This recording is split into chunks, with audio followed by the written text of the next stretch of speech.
last time you guys played Columbus, you guys carried the play for a lot of the game. What adjustments do you guys want to make, if any, coming into this game against the Blue Jackets?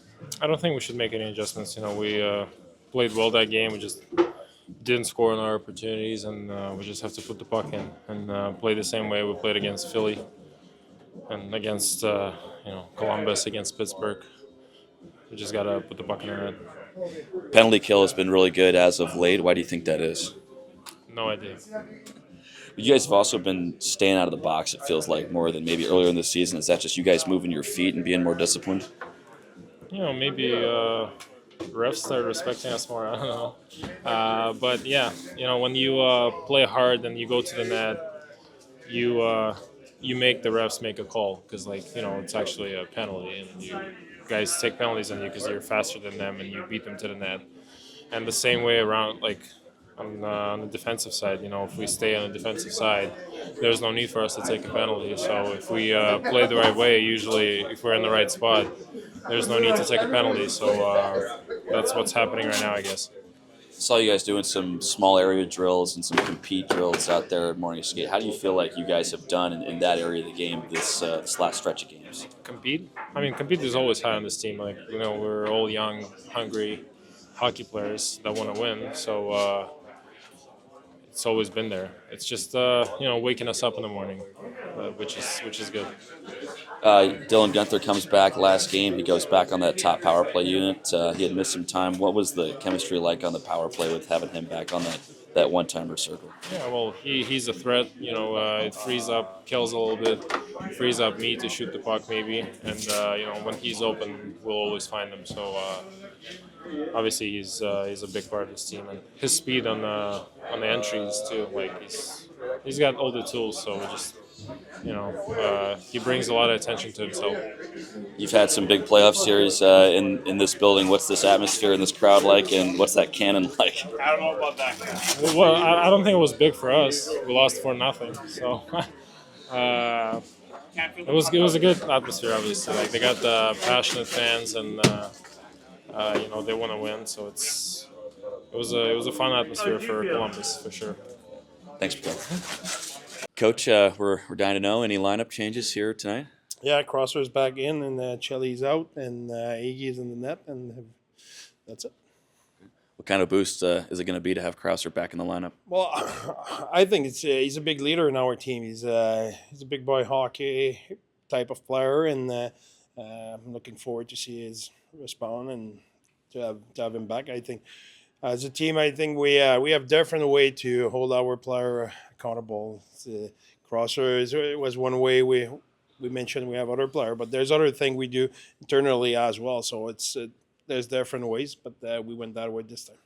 We saw some small area and some compete drills out there the last couple morning skates. Is that just to get the guys engaged early? Yeah, especially because when we don't practice the day before, I think we don't have opportunity to have battles. So I like when there's a little bit of compete. I think you see the spirit that bring as well. You see, they're a hockey player. Kids are kids. They like to play. They like to compete. They like to win. So that brings a lot of energy. Last time you played Columbus, you guys carried the play for most of the game, obviously. Are there any adjustments that you want to see your team make compared to the first time you saw these guys? Yeah, they're really good inside. They're good at feeding the slot, feeding the post, getting them the rebound. They're one of the best team in the league on that. So we'll need to be really stingy, and that's the way they score against us, play around the net. So we'll need to be alert, and the other way around defensively, they're man on man. They really clog the middle, so we need to make sure we find a way to get inside. Will Kraus directly slot into Michelli's spot, or are the lines changing? Yeah. And for Michelli, you're saying accountability. No, I think that at this point I think we had a discussion with Chelly. I like better his game last game. I think his compete defensively was good. He went inside. I think at this point it's the internal competition. I think there's the beauty of having more depth up front. I think there's different role in the team. Obviously, Michelli doesn't compete with Obi. There's two different roles. Just to give an example, but I think in every role there's competition right now, and we can go either way. So I think it's good in a team where you have accountability, depth, internal competition. It's the same thing on the back end. We have guys who are not playing are pretty good defensemen. So that's a good problem to have. Cross was saying positive thinking for him has really been helpful, the mental side of the game. Yeah. How important is that for you as a coach with what you're saying to these players? It's really important. I think at the end of the day, there's always, like I said, the player and the person. I think you can demand more from the player, but it's important to respect the person as well, and to I won't say empathy, but to have a little bit of a take their side on sometimes on the mental side of it, and see both side of the story all the time. So I think those guys are really competitive. Crosser is an unbelievable person. Same thing for the other guys. Today's Chelly, or you can talk about Valley or others in our team, Coley for that. So the person is not in question. Their character is not in question. Zero. It's sometimes not sometimes it's performance. At the end of the day, we're in business, and the performance has to be there, and there's certain level of expectation, and they need to meet that. But it's nothing personal. Dylan Guenther, obvious impact, but just what was the biggest challenge of not having him in the lineup? Was Columbus going through their share of injuries too? Without him in the lineup, what was the biggest challenge for your team? That's a good question. I think first, every team is not the same. Some teams are they have more. Some teams they have less.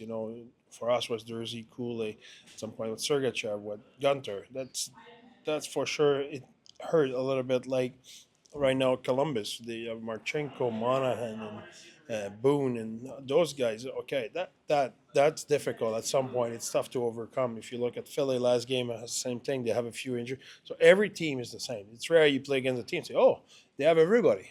I don't think it ever happened.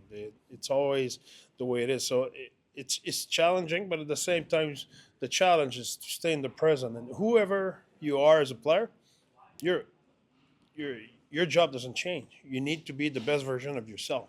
You cannot be someone else. So for us, when Gunner is not there, or right now Cooley is not there, Dursey's not there, that it's an opportunity example for Kesselring to play on the power play and stuff like that. But in reality, Kess cannot change who he are and how he play and his strength and weakness. If he tried, that won't work. If there's a reason why he's in the NHL, that's because he has his own skill set and he has to play his own skill set and his own identity. If not, he's doing it wrong.